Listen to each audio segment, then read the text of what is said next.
వారు నిరుపేదలు. వయస్సు పైబడి కష్టపడడానికి శక్తి కూడా లేదు. తినడానికి సరిగ్గా తిండి, వేసుకోవడానికి దుస్తులు లేవు. కానీ వారి మనసు మాత్రం గొప్పది. రాముడు అంటే అమితమైన ప్రేమ. అయోధ్య రామ మందిర నిర్మాణ నిధికి తమ వంతు సాయం చేసి తమ ఉడతా భక్తిని చాటుకున్నారు. ధనానికి పేదవాళ్లమే కాని దాతృత్వానికి కాదని నిరూపించారు ఆ వృద్ధ దంపతులు. Gautam neuro care brain stroke, migraine, fits, brain and spine surgeries కి బెస్ట్ న్యూరో సర్జన్. అయోధ్య రామాలయ ప్రారంభోత్సవం వేళ ఓ పేద వృద్ధ జంట విరాళం ఇచ్చిన వీడియో సోషల్ మీడియాలో వైరల్ అవుతోంది. నేడు అయోధ్యలో బాలరాముడు కొలువుదీరాడు. వేద మంత్రాలు, మంగళ వాయిద్యాలు మధ్య వైభవంగా బాలరాముడి ప్రాణ ప్రతిష్ఠ జరిగింది.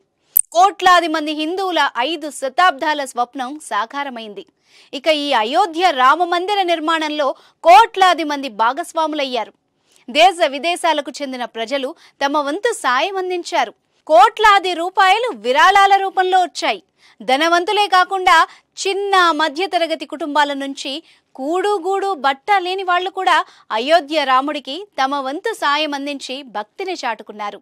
ఓ వృద్ధ జంట కూడా రాముని గుడికి సాయం చేసి ఆశ్చర్యపరిచారు.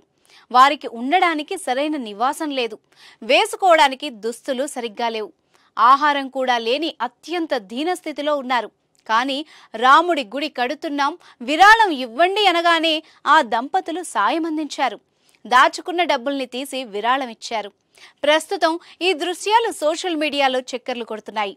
సాయం చేయడానికి ధనవంతులే అయి ఉండాల్సిన అవసరం లేదు.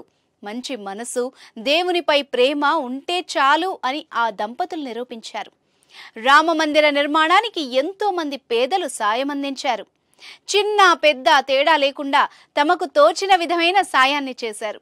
గుజరాత్కి చెందిన ఓ 14 ఏళ్ల బాలిక మాత్రం 3 ఏళ్లుగా రామ మందిరం కోసం విరాళాలు సేకరించింది. ఇప్పటి వరకు 52 లక్షల్ని సేకరించి రామ మందిరానికి అందించింది. ఈ చిన్నారి చేసిన పనికి ఇప్పుడు అందరూ ఆమెను ప్రశంసలతో ముంచెత్తుతున్నారు. కాశీలో జీవనం సాగిస్తున్న బిచ్చగాళ్లు అయోధ్య రామాలయానికి 4.5 లక్షలు విరాళంగా ఇచ్చి తమకు రామునిపై ఉన్న భక్తిని, ప్రేమని చాటుకున్నారు. అలాగే 4,000 మందికి పైగా చెప్పులు కుట్టేవారు, రజకులు, స్వీపర్లు కూడా తమ కష్టార్జితంలోని కొంత భాగాన్ని రామాలయం కోసం విరాళంగా సమర్పించారు.